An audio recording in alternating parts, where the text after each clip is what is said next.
நம்ம அல்ட்ராவோட எல்லா தயாரிப்புகளுமே ஆரோக்கியமான ஃபுட் கிரேட் ஸ்டெயின்லெஸ் ஸ்டீலால் தயாரிக்கப்பட்டது. அல்ட்ரா என்றால் ஆரோக்கியம். ஆயில் புல்லிங் அது எப்படி பண்ணுறது? காலை எழுந்ததும் எதுவும் சாப்பிடாமல் இதயம் வளர்த்தை வாயில ஊத்தி நல்லா கொப்பளிக்கணும், அப்புறம் அதை துப்பிடணும். இதுதான் ஆயில் புல்லிங்.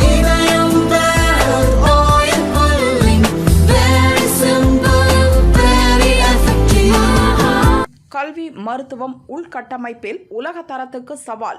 போட்டி போட்டுக்கொண்டு முதலீடு செய்ய வரும் நிறுவனங்கள், அதிகமான மனித வளம், தொழில்துறையில் அபார செயல்திறன் என இப்படி ஒவ்வொரு துறையிலும் நுணுக்கமாக பார்த்து செதுக்கப்பட்டிருக்கும் கோவையின் வளர்ச்சியை பற்றி நம்மிடையே பகிர்கிறார் அம்மாவட்டத்தின் முன்னாள் கலெக்டர் கிராந்திகுமார். யூஸ்வலி கோயம்புத்தூர் வந்து நம்ம Tier 2 சிட்டியில் கணக்கெடுப்போம்.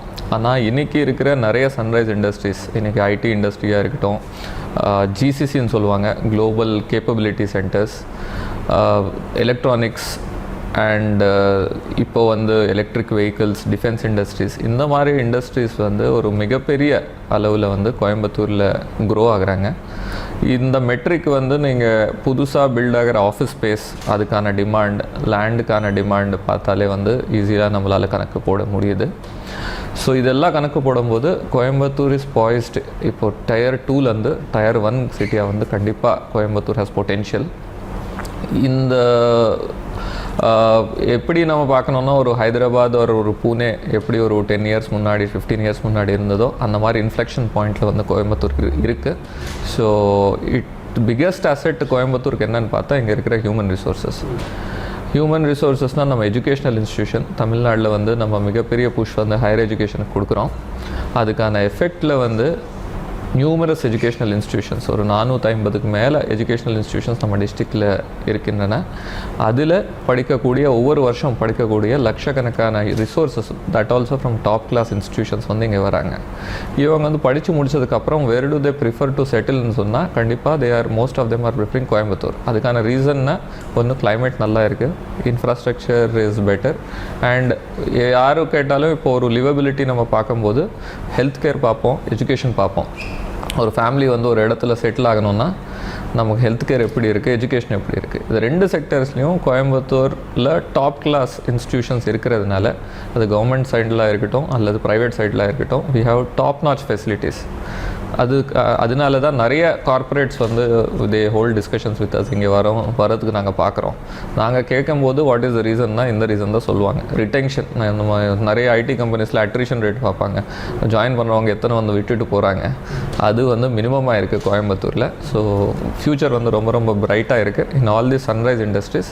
அண்ட் கோயம்புத்தூர் இண்டஸ்ட்ரீஸ்ன்னு நம்ம பார்த்தோன்னா அது எப்போவுமே ஒரு இண்டஸ்ட்ரி எடுத்துகிட்டு இது மட்டும்தான் நாங்கள் பண்ணுவோம் ஸ்டிக் ஆனதில்லை. ஆரம்பத்துலேருந்து பார்த்தோன்னா நம்ம காட்டன் கல்டிவேஷன்லேருந்து முதல்ல டெக்ஸ்டைல்ஸ் வந்தோம், அதுக்கப்புறம் பம்ப் இண்டஸ்ட்ரி, ஃபவுண்ட்ரி இண்டஸ்ட்ரின்னு அப்போது இருக்கிற டாப் இண்டஸ்ட்ரீஸுக்கு போனோம். அதுக்கப்புறம் ஆட்டோமோட்டிவ் காம்போனன்ட்ஸு அதெல்லாம் போயிட்டு இப்போது எந்த இண்டஸ்ட்ரிக்கு வந்து க்ரோத் இருக்குது, அது எலக்ட்ரிக் வெஹிக்கிளாக இருக்கட்டும், எலக்ட்ரானிக்ஸாக இருக்கட்டும், டிஃபென்ஸ் இண்டஸ்ட்ரியாக இருக்கட்டும், எப்போவுமே எந்த இண்டஸ்ட்ரியில் க்ரோத் இருக்குன்னா இங்கே இருக்கிற இண்டஸ்ட்ரியலிஸ்ட் வந்து சரியாக அது வந்து கணக்கு போட்டு they are all able to evolve. ரெண்டாவது, நிறையா சிட்டிஸில் பார்த்தோம்னா it will be a single industry city. அந்த இண்டஸ்ட்ரி சரியாக பண்ணலைன்னா அந்த சிட்டி வந்து கொஞ்சம் க்ரோத் ஸ்டாக்னேட் ஆன மாதிரி இருக்கும். Coimbatore is always diversified. இதில் நிறைய இண்டஸ்ட்ரீஸ் இருக்கிறதுனால ஒரு இண்டஸ்ட்ரிக்கு கொஞ்சம் டவுன் டவுன் வந்தாலும் நம்மளால் அது நல்லா ஹேண்டில் பண்ண முடியுது. கோவையின் வேளாண் துறை வளர்ச்சி எப்படி? நம்ம எப்படி இண்டஸ்ட்ரீஸில் பார்க்குறோமோ அதே மாதிரி நம்ம அக்ரிகல்ச்சர்னு பார்த்தோன்னா கோயம்புத்தூர் வந்து எப்போவுமே ஒரு ஃப்ரண்ட் லைனாக இருக்கும் in terms of adoption of technology. இன்றைக்கி இருக்கிற சவால்கள் என்னென்னு பார்த்தோன்னா, இன்றைக்கி வந்து ஆஃப்கோர்ஸ் ஒரு அக்ரிகல்ச்சரில் நமக்கு மேன் பவர் கிடைக்கிறது ஒரு சேலஞ்ச். அதுலேயும் ஒரு வளர்ச்சி பெற்ற மாவட்டத்தில் நிறைய வேலைவாய்ப்புகள் வந்து ஆப்பர்ச்சுனிட்டிஸ் இருக்கும்போது அந்த வேளாண்மைக்கு வந்து அவங்களுக்கு ஆட்கள் கிடைக்கிறது ஒரு முக்கிய சேலஞ்சாக இருக்கும். அதில் டெக்னாலஜி அடாப்ட் பண்ணுறதுல இப்போ நம்ம விவசாயிகள் வந்து நிறைய ஃப்ரண்ட்லைன் இருக்காங்க. அது வந்து ஒரு ஃபார்மில் நடக்கக்கூடிய எல்லா ஆக்டிவிட்டீஸுமே டெக்னாலஜி மூலமாக கண்காணித்து ஆட்டோமேட் வந்து நிறைய பேர் இம்ப்ளிமெண்ட் பண்ணுறாங்க. கண்டிப்பாக அதனால வந்து நம்ம ஃபார்ம் ப்ரொடக்டிவிட்டி வந்து இம்ப்ரூவ் ஆகும். ரெண்டாவது மெயின் ஃபோக்கஸ் வந்து வேல்யூ அடிஷன். ஒரு பொருள் நம்ம விவசாயத்தில் வந்து உருவாக்கணும்னா அது அப்படியே சேல் பண்ணால் நமக்கு அந்த அளவுக்கு ரிட்டர்ன் கிடைக்காது. அதுக்கான நடத்தக்கூடிய வேல்யூ அடிஷன் எல்லாமே நம்ம பண்ணி அது நம்ம சேல் பண்ணோம்னா நல்ல ரிட்டர்ன் வந்து கிடைக்கும். அதில் நம்ம விவசாயிகள் கண்டிப்பாக லீட் எடுத்துகிட்டு நிறைய FPOs ஃபார்ம் பண்ணியிருக்காங்க. அக்ரி பேஸ்ட் இண்டஸ்ட்ரீஸ் அவங்க ஃபார்ம் பண்ணுறாங்க. மெயினாக நம்ம கோயம்புத்தூரில் பார்த்தோம்னா மெஜாரிட்டி ஒரு மேஜர் க்ராப் வந்து கோகோனட் வந்து டைரெக்டாக சேல் பண்ணுறது இருந்தாலும் அதில் வேல்யூ பேஸ்டு ப்ராடக்ட்ஸ் தயாரிச்சுட்டு அதுக்கான சேல் பண்ணுறதுக்கு நிறைய நம்ம எக்ஸ்போ நடத்தினோம். எக்ஸ்போர்ட்ஸ் எப்படி பண்ணுறது, அதில் என்னென்ன சிக்கல் இருக்குது, அது எப்படி நம்ம தீர்க்கலாம், அதே மாதிரி FPOஸ்க்கு என்னென்ன சேலஞ்சஸ் இருக்குது. நம்ம இண்டஸ்ட்ரீஸில் இருக்கிற ஸ்கீம் எல்லாமே ஃபார்மர்ஸ் வந்து அடாப்ட் பண்ணலாம். அண்ணல் அம்பேத்கர் பிஸ்னஸ் சாம்பியன் ஸ்கீமாக இருந்தாலும் நீட் ஸ்கீமாக இருந்தாலும் விவர் என்கரேஜிங். நீங்கள் அக்ரி பேஸ்டு பிஸ்னஸ் கொண்டு வாங்க, கண்டிப்பாக அவங்களுக்கு வந்து இதில் நமக்கு சப்போர்ட் கிடைக்கும். மிகப்பெரிய அட்வான்டேஜ் இன்னொன்று கோயம்புத்தூரில் இருந்தது, TNAU இங்கே இருக்கிறதுனால அங்கேயே ஒரு இன்க்யூபேஷன் சென்டர் இருக்குது. எந்த ஒரு பிரச்சனை வந்தாலும் அதை எதிர்கொள்ளக்கூடிய ஒரு சப்போர்ட் அவங்க கொடுப்பாங்க. நம்ம பார்த்தோம் லாஸ்ட் இயர் வந்து வாடல் நோய் ரூட் வில் டிசீஸ் ஒரு மிகப்பெரிய பாதிப்பாக வந்தது. உடனடியாக அந்த துறை மூலமாக கோஆர்டினேட் பண்ணி அந்த TNAU சப்போர்ட் மூலமாக அதுக்கான ஒரு காம்ப்ரிஹென்சிவ் பேக்கேஜ் ஒர்க் அவுட் பண்ணோம். அது என்னென்ன ஸ்டேஜில் அந்த நோய் இருக்குது, அது பிகினிங் ஸ்டேஜில் இருந்ததுன்னா ஒரு இன்புட் கொடுத்தா போதும். ரொம்ப அட்வான்ஸ் ஸ்டேஜில் இருக்குன்னா அதோட ஸ்ப்ரெட்டு நிறுத்துறதுக்கு நம்ம கட் பண்ணணும், அதுக்கு சாப்ளிங் வந்து பண்ணணும். ஸோ அவங்களுக்கு ட்ரீ கட்டிங்கான கேஷ் சப்போர்ட்டு, புது சாப்ளிங் மற்றும் அதுக்கு தேவையான சப்ளிமெண்ட்ஸ் இது எல்லாமே நம்ம அரசு திட்டமாக அவங்களுக்கு கொடுத்ததுனால அந்த கஷ்ட காலத்தில் வந்து விவசாயிகளுக்கு ஒரு மிகப்பெரிய யூஸாக இருந்தது. அதுக்கப்புறம் விவசாயிகளோட கோரிக்கை ஏற்று இந்த PAP சேனல்ஸில் நிறைய சேனல்ஸ் வந்து நம்ம 100 நாள் திட்டம் கான்வர்ஜென்ஸ் பண்ணி அது தூர்வாரதுக்கு ஹெல்ப் பண்ணோம். ஏன்னா அதில் தான் அவங்களோட எஃபிஷியன்சி வந்து இம்ப்ரூவ் ஆகும். இல்லைனா நிறைய சின்ன சின்ன சேனல்ஸில் இந்த புதர்கள் இருக்கிறதுனால தண்ணி போய் சேர்றது இல்லைன்னு ஒரு பிரச்சனை இருந்தது. அதை வந்து சால்வ் பண்ணியிருக்கிறோம். மீண்டும் ஒவ்வொரு குறை தீர்ப்பு நாள் கூட்டத்துலேயும் விவசாயிகள் சொல்கிற பிரச்சனைகளுக்கு வந்து முக்கியத்துவம் கொடுத்துட்டு அவங்களுக்கு இருக்கிற ப்ராப்ளம்ஸ் அப்பப்போ சால்வ் பண்ணதுனால விவசாயிகளுக்கு வந்து இருக்கிற பிரச்சனைகள், ஏன்னா சவால்கள் இருக்கிறன்ற மேன் அனிமல் கான்ஃப்ளிக்ட் இருக்குது, அதுக்கப்புறம் அப்பப்போ ப்ரைஸ் ஃப்ளக்சுவேட் ஆகும். இதெல்லாம் நம்ம கையில் இல்லை. நம்ம கையில் இருக்கிறது அவங்களுக்கு எந்த அளவுக்கு சப்போர்ட் பண்ண முடியும், அவங்களுக்கு கடன் வாங்குறதுல வந்து ஈஸ் பண்ணணும், ஏதாவது பட்டா சிட்டா ரெவென்யூ ரெக்கார்ட்ஸில் பிரச்சனை இருந்தால் உடனடியாக முகாம் போட்டு வந்து தீர்க்கணும். இந்த மாதிரி கவர்மெண்ட்டில் என்னென்ன மாதிரி சப்போர்ட் அவங்களுக்கு கொடுக்க முடியுமோ எல்லா துறைகளும் இணைந்து செயல்பட்டதுனால ஃபார்மர்ஸோட பிரச்சனைகளுக்கு வந்து மெஜாரிட்டி தீர்வு காண்றதுக்கான ஒரு சூழ்நிலை ஏற்படும். கோவையில் உள்ள மருத்துவ கட்டமைப்பு வசதிகள், ஹெல்த் கேர்னு பார்த்தோன்னா இதில் பப்ளிக் ஹெல்த் கேர் முதல்ல பேசினோன்னா நம்மக்கிட்ட மெடிக்கல் காலேஜஸ் 5 மெடிக்கல் காலேஜ் இருக்குது. அது ஒரு மிகப்பெரிய ஸ்ட்ரென்த்து நம்ம கோயம்புத்தூருக்கு. கவர்மெண்ட் சைடில் வந்து கவர்மெண்ட் மெடிக்கல் காலேஜ் இருக்குது, அதுக்கப்புறம் ESI இருக்குது, தனியார் காலேஜஸ் இருக்குது, ட்ரஸ்ட்டு நடத்துகிற நிறைய மெடிக்கல் இன்ஸ்டிடியூஷன்ஸ் இருக்குது. So tertiary treatment is very good. Similarly நம்ம primary treatment and secondary treatment பார்த்தோன்னா அதுலேயும் இன்ஃப்ராஸ்ட்ரக்சர் நிறைய டெவலப் ஆகிருக்கு. மக்கள் தேடி மருத்துவம் வந்ததுக்கப்புறம் நாங்கள் வந்து ஒரு மலைவாழ் பகுதிக்கு அங்கே வால்பாறையில் இருக்கிற சிங்கோனாலுக்கு போனாலும் அங்கேயும் மாதம் மக்கள் தேடி மருத்துவம் வந்து அங்கே வாலண்டியர்ஸ் வராங்க, அவங்களுக்கான மாத்திரை கொடுக்குறாங்க, டயக்னோசிஸ் பண்ணுறாங்க. ஸோ இந்த ரீச் வந்து ரொம்ப ரொம்ப இம்ப்ரூவ் ஆகிருக்கு. எந்த ஒரு ரிமோட் பிளேஸ் இருந்தாலும் அவங்களுக்கான மருத்துவ தேவைகள் வந்து அவங்களுக்கு கொண்டு போய் சேர்க்கறதுக்கான ஒரு வழி வந்து நமக்கு இப்போ இருக்கிறது. அடுத்த கட்டமாக வந்து நமக்கு நாங்கள் அனலைஸ் பண்ணதில் நிறைய பேருக்கு இந்த இன்சூரன்ஸ் கார்டு இல்லாமல் இருந்தது. அதனால நம்ம டிஸ்ட்ரிக்டில் நிறைய துறைகள் நம்ம இன்வால்வ் பண்ணி, லோக்கல் பாடிஸ் இன்வால்வ் பண்ணி மிகப்பெரிய அளவில் கேம்ப்ஸ் நடத்தி நம்ம 50,000 குடும்பத்துக்கு வந்து புதுசாக இந்த இன்சூரன்ஸ் கார்டு வாங்கி கொடுத்தோம். இதனால் அவங்களுக்கு நிறைய ப்ரைவேட்டில் சிகிச்சை எடுத்தாலும் போகலாம். இப்போது கவர்மெண்ட்லேயே ஒரு மிகப்பெரிய அட்வான்டேஜ் என்னென்னா, கவர்மெண்ட் ஹாஸ்பிட்டலில் இந்த கார்டு அவங்க யூஸ் பண்ணாங்கன்னா அந்த கிளைம் வந்து கவர்மெண்ட் ஹாஸ்பிட்டலுக்கு கிடச்சிரும். அவங்களுக்கு சின்ன சின்ன தேவைகள், இன்றைக்கி வந்து கிளீனிங் ஆள் இல்லை அல்லது வேறு ஏதாவது சின்ன சின்ன செலவு பண்ணணும்னா இந்த இன்சூரன்ஸ் கார்டு மூலமாக வர பணத்தில் நிறைய GHல வந்து அது ஃபெசிலிட்டேட் பண்ணுறாங்க. அது அவங்களுக்கு வந்து ரொம்ப யூஸ்ஃபுல்லாக இருக்குது. அடுத்த கட்டமாக ஃபோக்கஸ் 2 வருஷம் முன்னாடி வந்து இங்கே MMRன்னு சொல்லுவோம், மெட்டர்னல் மோர்டாலிட்டி ரேட், அது வந்து ஒரு 71 இருந்தது. ஸ்டேட் ஆவரேஜோடு அதிகமாக இருந்தது. அது சிறப்பு முயற்சிகள் எடுத்துகிட்டு நம்ம DD ஹெல்த் எல்லா மெடிக்கல் ஆஃபீஸர்ஸ் ஒருங்கிணைந்து அதில் இம்ப்ரூவ்மெண்ட்டுக்காக ஒர்க் பண்ணதில் லாஸ்ட் இயர் அது 71லேருந்து 23க்கு நம்ம குறைச்சிருக்கோம். ஸோ அது ஒரு இம்பார்ட்டண்ட் மெட்ரிக்காக நாங்கள் பார்க்குறோம். ஸ்டேட்டோட ஃபோக்கஸ் அப்படி இருக்குது. அவாய்டபிள் ஒரு சிலது வந்து அன்அவாய்டபிள் காஸாக இருக்கும், அது ஒன்றும் பண்ண முடியாது. ஆனால் எந்த அளவுக்கு குறைக்க முடியும் நம்ம குறைச்சோம். நம்மக்கிட்ட இருக்கிற சேலஞ்ச் என்னென்னா, நிறைய ஒரு கர்ப்பிணி பெண் வந்து ஒரே இடத்துல இருந்துட்டு அங்கே ஸ்க்ரீன் பண்ணி அங்கே பிரசவம் பண்ணால் ட்ராக்கிங் யூஸ்ஃபுல்லாக இருக்கும். ஆனால் கோயம்புத்தூர் மாதிரி மாவட்டத்தில் நிறைய மாவட்டங்கள்லேருந்தும் நிறைய மாநிலங்கள்லேருந்தும் இங்கே வேலை செய்கிறதுக்கு ஆள் வருவாங்க. அவங்க வந்து ஒரு இடத்துல இருக்க மாட்டாங்க. தாய் வீடு ஒரு பக்கம் இருக்கும், அதுக்கப்புறம் அவங்களோட கணவரோட வீடு இன்னொரு பக்கம் இருக்கும். ஸோ ஷிஃப்ட் ஆகிட்டே இருக்கும்போது அது ஒரு சேலஞ்சாக இருந்தது. ஆனால் அதுக்கான ட்ராக்கிங் இம்ப்ரூவ் பண்ணி இந்த மெட்ரிக் வந்து நம்ம இம்ப்ரூவ் பண்ணியிருக்கோம். கோவையில் பள்ளி கல்வி தரம் எப்படி? இப்போ கல்வின்னு நம்ம ஆரம்பித்தோன்னா, பள்ளி கல்வி முதல்ல நம்ம பார்த்தோன்னா அதுக்கான சேலஞ்சஸ் வந்து சேஞ்ச் ஆகிட்டுருக்கு. ஒரு காலத்தில் பள்ளி கல்விக்கு வர முடியாத குழந்தைகள் இருந்தாங்கன்னா அதுக்கு வந்து அவங்களுக்கு அருகில் பள்ளி இல்லை அல்லது வர முடியல, அந்த மாதிரி பிரச்சனை இருந்தது. இப்போ வந்து அந்த மாதிரி பிரச்சனை எங்கேயுமே இல்லை. எல்லா பக்கம் நம்ம ஸ்கூல்ஸ் இருக்குது, டீச்சர்ஸ் இருக்காங்க. இப்போ இருக்கிற சேலஞ்ச் வந்து மைக்ரண்ட் பாப்புலேஷன். அவங்க ஒரு 10 மாதம் இங்கே இருப்பாங்க, 2 மாதம் இங்கே இருக்க மாட்டாங்க. ஸோ அவங்களோட குழந்தைகளை எப்படி வர வைக்கிறது? மொழி வந்து கொஞ்சம் வேறு மொழி பேசுகிற குழந்தைகள் இருப்பாங்க, அவங்களுக்கு எப்படி சொல்லிக் கொடுக்குறது? ஸோ இந்த மாதிரி சேலஞ்சு வந்து இப்போ அதிகமாக இருக்குது. இதில் வந்து நம்ம எண்ணும் எழுத்து மூலமாகவும் இல்லம் தேடி கல்வி மூலமாகவும் நம்ம கோவிட்க்கு அப்புறம் ஒரு 2 வருஷம் பள்ளிக்கு வர முடியாத குழந்தைகளுக்கு வந்து எப்படி அந்த லர்னிங் அவுட்கம்ஸ் வந்து மீட் பண்ணணும், இந்த சேலஞ்சஸ் எல்லாமே வந்து நம்ம எஜுகேஷன் சிஸ்டம் வந்து மீட் பண்ணிட்டு வந்தாங்க. அதுக்கப்புறம் இன்ஃப்ராஸ்ட்ரக்சர் இம்ப்ரூவ்மெண்ட் நிறைய ஒரு மிகப்பெரிய புஷ். எந்த அது ஊராட்சியாக இருந்தாலும், பேரூராட்சியாக இருந்தாலும், மாநகராட்சியாக இருந்தாலும் கிளாஸ் ரூம் கன்ஸ்ட்ரக்ஷன் வந்து மிகப்பெரிய அளவுக்கு நடந்துச்சு. போன 2 வருஷத்தில் பல்வேறு திட்டங்கள் மூலமாக எங்கெங்கே வந்து இடவசதி இருக்குது, கிளாஸ் ரூம் தேவையோ அங்கே எல்லாமே கிளாஸ் ரூம் கட்டி முடித்தாங்க. இப்போ எங்கே போனாலுமே ஒரு கிளாஸ் ரூம் இல்லைன்னு சொல்கிறதில்ல, கிளாஸ் ரூம் இருக்குது, அதுக்கு அடுத்ததாக எங்களுக்கு லேப் வேணும், ஒரு ஏதாவது வேணும்னு கேட்குறாங்க. ஸோ கிளாஸ் ரூம்ஸோட நீடு வந்து சேச்சுரேட் பண்ணியிருக்காங்க. அதுக்கப்புறம் smart class room facility, internet connectivity, அதுவும் ஒரு பெரிய அளவுக்கு நம்ம கவர்மெண்ட் ஸ்கூலில் எல்லாமே போய் சேர்ந்துருச்சு. இப்போது 10th and 12th ரிசல்ட்டில் கோயம்புத்தூர் எப்போவுமே ஒரு டாப் 5-6 வந்து இருக்கும். அதுலேயும் நம்ம என்னென்னா அது மட்டும் இம்ப்ரூவ் பண்ணுறது மட்டும் நம்ம புஷ் பண்ணுறது இல்லை, overall out of school children எல்லாம் உள்ளே கொண்டு வாங்க. அதனால் உங்கள் சதவீதம் கொஞ்சம் குறைஞ்சாலும் நம்ம எல்லாத்துக்கும் அந்த வாய்ப்பு கொடுக்கணும், அவங்களை எப்படி பாஸ் பண்ண வைக்கணும்னு நம்ம ட்ரை பண்ணணுங்கிற நம்மளோட நோக்கம் இருந்தது. அதுக்கு அடுத்தது புஷ் வந்து இந்த ஹையர் எஜுகேஷன் இம்ப்ரூவ் பண்ணுறதுக்கு நான் முதல்வன் திட்டத்துக்கு கீழே கல்லூரி கனவுங்கிற திட்டத்தில் நம்ம என்னென்ன அவங்களுக்கு படிப்புக்கான வேலை வாய்ப்புகள் இருக்கின்றன, என்ன படித்தா என்ன வேலை வாய்ப்பு கிடைக்கும், அதுக்கான கைடன்ஸ் கொடுத்தோம். உயர்வுக்கு படிங்கிற திட்டத்தில் 12வது முடித்தவங்க எல்லாருமே வந்து உயர்கல்விக்கு போகணும்.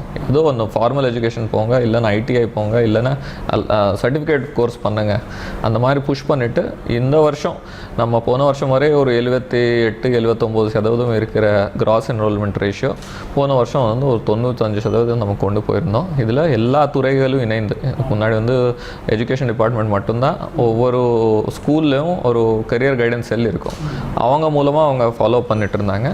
இப்போ அவங்களுக்கு revenue department, local bodies, police, labour எல்லா டிபார்ட்மெண்ட்ஸ் இணைந்து நம்ம அவங்களுக்கான அட்மிஷன் வந்து பண்ண வச்சோம். இந்த அட்மிஷனில் என்ன மாதிரி சேலஞ்சஸ் இருக்குன்னு நாங்கள் பார்க்கும்போது, கண்டிப்பாக நம்ம கவர்மெண்ட் ஸ்கீம்ஸ், தமிழ் புதல்வன் திட்டமாக இருந்துட்டும், புதுமை பெண் திட்டமாக இருந்ததும் அது மிகப்பெரிய ஒரு ஹெல்ப்பாக இருந்தது. ஏன்னா ஒரு 1000 ரூபா வந்து உங்களுக்கு ஊக்கத்தொகை கிடைக்கும் படித்தாங்கிறது ஒரு உணர்வு வந்து வந்துச்சு.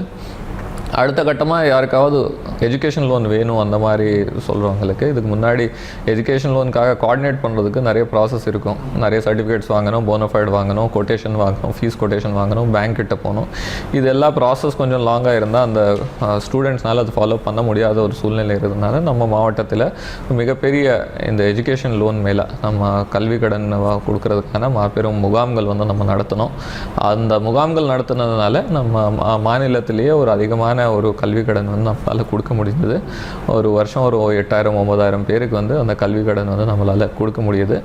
அது மட்டும் இல்லாமல் ஒரு சில ஃபேமிலிஸில் வந்து எங்களால் படிக்க வைக்க முடியாது, அதுக்கான ஃபீஸே வந்து எங்களால் கட்ட முடியாதுன்னு ஒரு சில குழந்தைகள் இருக்கும்போது என்ஜிஓஸ் மூலமாக டைஅப் பண்ணிவிட்டு இந்த முறை அவங்களோட டியூஷன் ஃபீஸு முழுசாக வந்து அந்த என்ஜிஓ சேர்த்துக்கிற மாதிரி டைஅப் பண்ணிவிட்டும் ஒரு சில பேருக்கு அட்மிஷன் வாங்கி கொடுத்தோம்.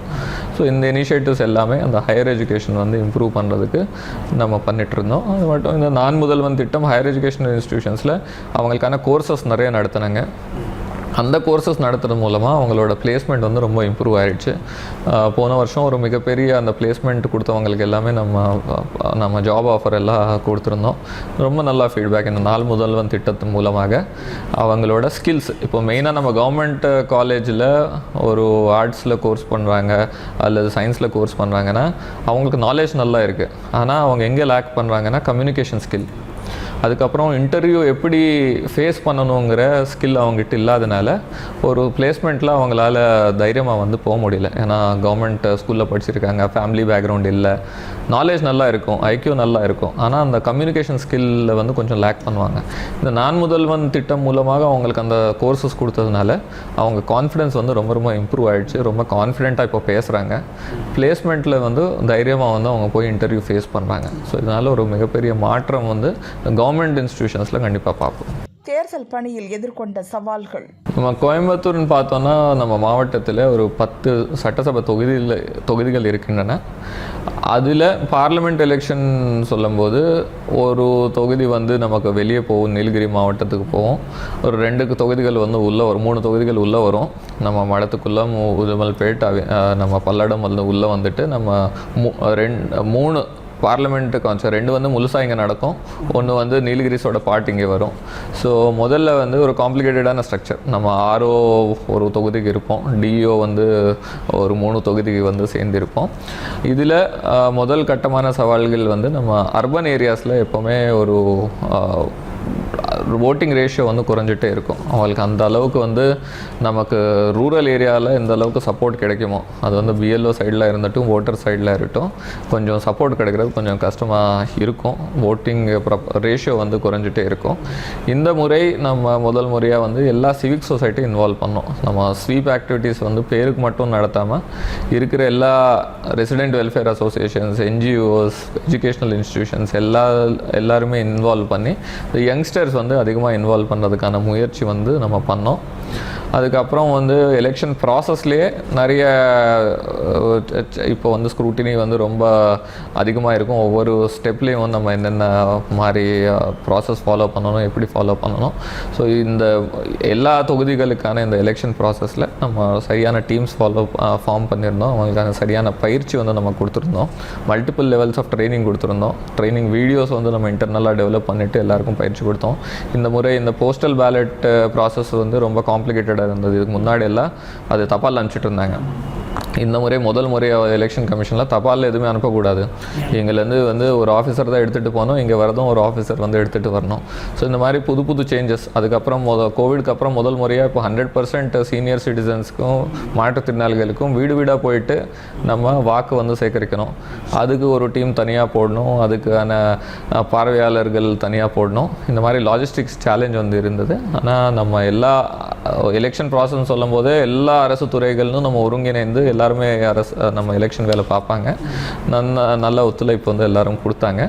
நம்ம எலெக்ஷன் மேனேஜ்மெண்ட் எல்லா ப்ராசஸ்மே வந்து நம்ம சரியாக ஃபாலோ பண்ணிவிட்டு ஸ்வீப் ஆக்டிவிட்டீஸ் நம்ம மூலமாக விழிப்புணர்வு கிரியேட் பண்ணி அந்த ஓட்டிங் பர்சன்டேஜ் குறையாமல் நம்ம வந்து கொஞ்சம் இம்ப்ரூவ் பண்ணியிருக்கோம். அதுக்கான ரெகக்னிஷன் தான் எலெக்ஷன் கமிஷனில் கொடுத்தாங்க. உள்கட்டமைப்பு வசதி எந்த நிலையில் உள்ளது? இப்போ நம்ம பேசிக் அளவில் பார்த்தோன்னா கோவைக்கான மிகப்பெரிய தேவை குடித்தண்ணீராக இருந்தது.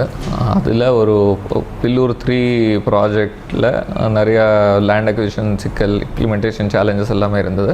அது எல்லாமே நம்ம மாநகராட்சி டுவார்டு எல்லாம் கொண்டு ஒருங்கிணைப்பில் அது சால்வ் பண்ணிவிட்டு எனக்கு அந்த ப்ராஜெக்ட் சக்ஸஸ்ஃபுல்லாக கம்ப்ளீட் ஆனதுனால அடுத்தது 2040 வரை இருக்கிற பாப்புலேஷன் கோயம்புத்தூர் மாநகரத்துக்கு தேவையான குடிநீர் வசதிகள் வந்து அந்த ப்ராஜெக்டில் அவங்க பண்ணியிருக்காங்க.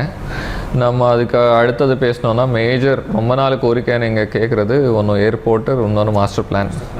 ரெண்டுலேயுமே ஒரு நல்ல முன்னெடுப்பு வந்தது. நம்ம ப்ரைவேட் லேண்ட் அக்விசிஷன் எல்லாமே முடிச்சுட்டு அதுக்கான ஹேண்டிங் ஓவர் நம்ம கொடுத்துருக்கோம் ஏர்போர்ட் அத்தாரிட்டிக்கு. அவங்களும் அதை அக்னாலேஜ் பண்ணியிருக்காங்க. இது ரொம்ப நாளாக ஒரு பெண்டிங் இருக்கிற ஒரு ப்ராஜெக்ட், நம்ம முடிச்சுட்டு ஹேண்ட் ஓவர் பண்ணியிருக்கிறோம். ரெண்டாவது மாஸ்டர் பிளான், அதுவுமே நம்ம டிராஃப்ட் நோட்டிஃபை பண்ணி அந்த எல்லா கிளைம்ஸ் அண்ட் ஆப்ஜெக்ஷன்ஸுமே ரிசால்வ் பண்ணி எல்பிஐ லெவலில் இது முடிச்சுட்டு கவர்மெண்ட் அனுப்பிச்சிருக்கிறோம். அது வந்து லாஸ்ட் ஸ்டேஜில் இருக்குது. அது ஐ திங்க் ஒரு 1 மந்தில் வரதுக்கான வாய்ப்பு இருக்கிறது. இது வந்து ரொம்ப நாளாக இருக்கிற கோரிக்கைகள். இது இல்லாமல் நம்ம ரோடு ஃபெசிலிட்டிஸ்ன்னு கேட்கும்போது ரொம்ப நாள் கோரிக்கையாக இருந்த வெஸ்டர்ன் ரிங் ரோடு, அது ஃபேஸ் 1 நம்ம லேண்ட் அக்விசிஷன் முடிச்சுட்டு கன்ஸ்ட்ரக்ஷன் ஆரம்பிச்சுட்டு இப்போ ஃபியூ மந்த்ஸில் அது கம்ப்ளீஷன் எதிர்பார்க்குறோம். ஃபேஸ் 2க்கான லேண்ட் அக்விசிஷன் ஆல்மோஸ்ட் முடிஞ்சிருச்சு. அதுக்கான ஃபண்டுக்காக ஹைவேஸ் டிபார்ட்மெண்ட்லேருந்து ப்ரப்போசல் அனுப்பிச்சிருக்காங்க. பேரலி ஃபேஸ் 3க்கான லேண்ட் அக்விசிஷனும் ஸ்மூத்தாக போயிட்டுருக்கு. ஸோ சீக்கிரமாக இது முடிக்கிறதுக்கான இது வந்து பண்ணுவோம். அதுக்கடுத்து நிறைய ஃப்ளைஓவர்ஸ் வந்து அண்டர் கன்ஸ்ட்ரக்ஷன் இருந்தது. அது ஜிஎன் மில்ஸாக இருக்கட்டும், பெரியநாயகம்பாளையம் ஃப்ளைஓவர், உக்கடம் ஃப்ளைஓவரில் அதில் இருக்கிற நடைமுறை சிக்கல்கள் எல்லாமே சால்வ் பண்ணிவிட்டு அது எல்லாமே இன்றைக்கி இனாக்ரேட் ஆகிடுச்சு, ஸ்மூத்தாக டிராஃபிக் போயிட்டுருக்கு.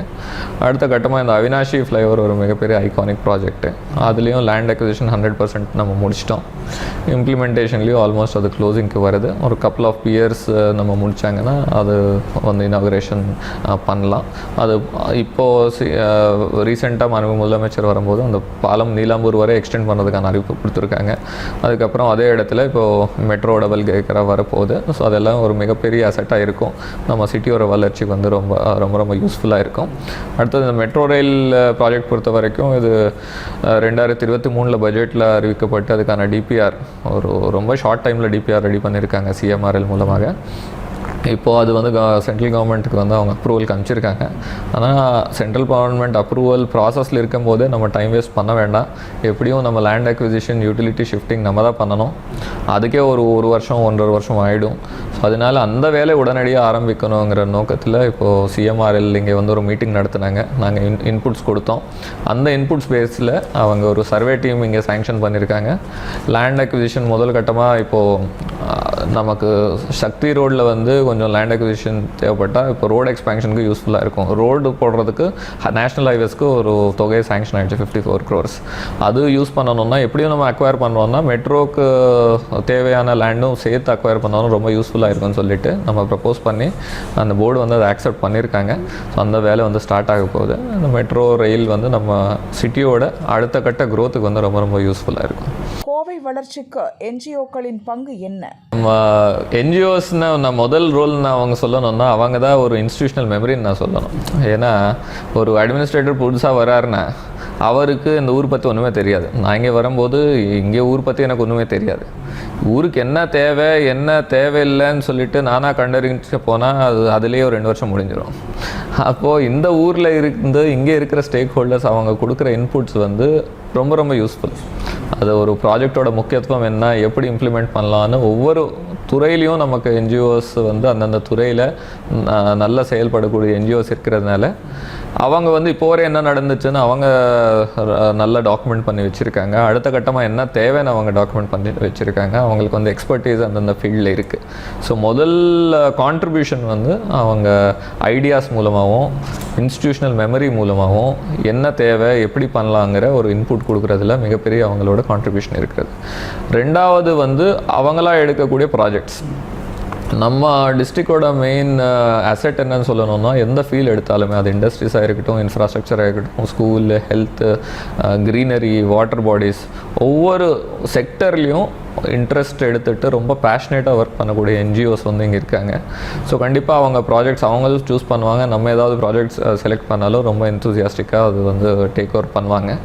ஸோ நிறைய ப்ராஜெக்ட்ஸ் வந்து அவங்க பண்ணி முடிச்சிருக்காங்க. That is very very useful for the society. இன்னொன்று ஒரு கவர்மெண்ட் எக்ஸிக்யூட் பண்ணுறதுலையும் ஒரு என்ஜிஓ எக்ஸிக்யூட் பண்ணுறதுலையும் ஒரு மிகப்பெரிய ஒரு டிஃபரன்ஸ் என்னென்னா ஒரு சென்ஸ் ஆஃப் ஓனர்ஷிப் இருக்கும் கம்யூனிட்டிக்கு. ஒரு கவர்மெண்ட் போயிட்டு ஒரு குளம் தூர்வாருச்சுன்னா ஏதோ கவர்மெண்ட் ஒர்க் பண்ணிட்டு போனாங்க, நான் அங்கே இருக்கிற பக்கத்தில் இருக்கிறவங்க திரும்பி அதில் குப்பை போடுறதுலையோ பெருசாக யோசிக்க மாட்டாங்க.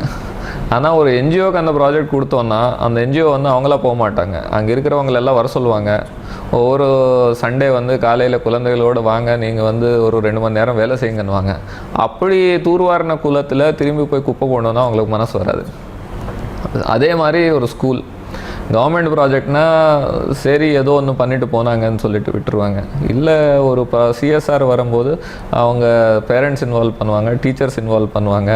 எது தேவை எது தேவையில்லை அது ரொம்ப யோசிச்சு பண்ணுவாங்க.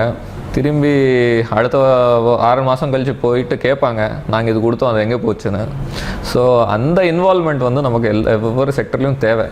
அது ஒரு மிகப்பெரிய கான்ட்ரிபியூஷனாக இருந்தது. அடுத்தது ஒரு ஃபீட்பேக் மெக்கானிசம். நம்ம ஒரு திட்டம் செயல்படுத்துகிறோம்னா நம்ம ஆஃபீஸர்ஸ் ஒரு ஃபீட்பேக் கொடுப்பாங்க. ஆனால் அதுக்கு ஒரு பேரலல் மெக்கானிசம் நமக்கு கண்டிப்பாக தேவை. இந்த என்ஜிஓஸ் மூலமாக எந்த ஒரு திட்டம் இருந்தாலும் எந்த ஒரு செக்டரில் என்ன நடக்குது ஒரு ஃபீட்பேக் வந்து நமக்கு டைம்லி கிடைக்கும். அது ரொம்ப கோயம்புத்தூர் பொறுத்த வரைக்கும் that feedback has always been constructive. ஏதோ ஒரு குறை சொல்கிறதுக்கு சொல்ல மாட்டாங்க. இந்த மாதிரி நடக்குது சார், இது இப்படி இம்ப்ரூவ் பண்ணணும்னு சொல்லிட்டு ஒரு கன்ஸ்ட்ரக்டிவாக சொல்லுவாங்க.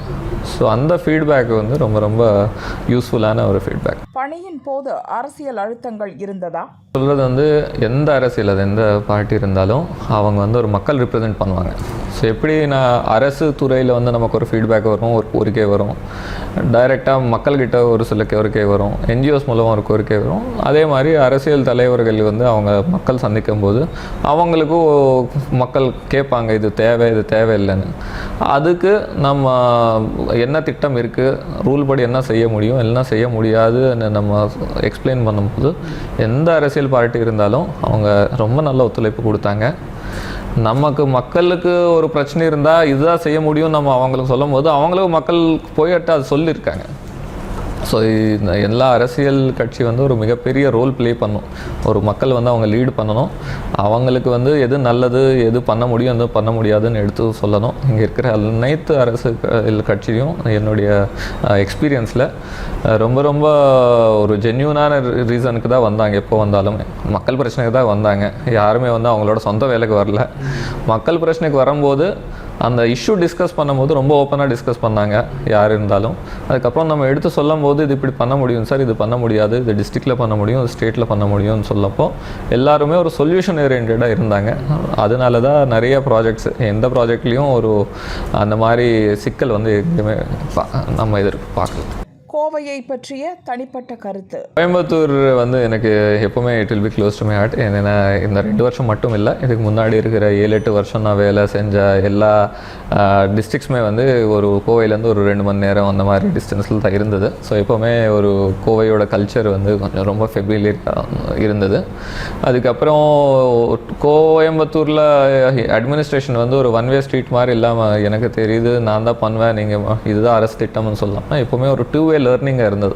எந்த ஃபீல்டில் இருந்தாலும் நம்ம ஏதாவது இன்ட்ராக்ட் பண்ணும்போது நம்மளும் நிறையா புதுசாக கற்றுக்கலாம், அந்த ஸ்கீம் எப்படி இம்ப்ரூவ் பண்ணலான்னு ஒரு இன்புட் நம்ம வாங்கலாம். So that was very satisfying. ஏன்னா நமக்கு இன்டெலெக்சுவலி ஸ்டிமுலேட்டிங்காக இருந்தால் தான் அந்த வேலை செய்கிறதுக்கு வந்து கொஞ்சம் இன்ட்ரெஸ்ட் வரும். இங்கே எந்த ஃபீல்டு இருந்தாலும் அங்கே இருக்கிற ஒரு டாப் எக்ஸ்பர்ட்ஸ் வந்து நம்ம கோயம்புத்தூரில் இருக்கிறதுனால கண்டிப்பாக அந்த இன்ட்ராக்ஷன் வந்து ரொம்ப ரொம்ப யூஸ்ஃபுல்லாக இருந்தது. நிறைய புது ப்ராஜெக்ட்ஸ் நம்ம சிட்டிக்காக நம்ம பண்ணும்போதும் அதுவும் ரொம்ப சாட்டிஸ்ஃபைங்காக இருந்தது.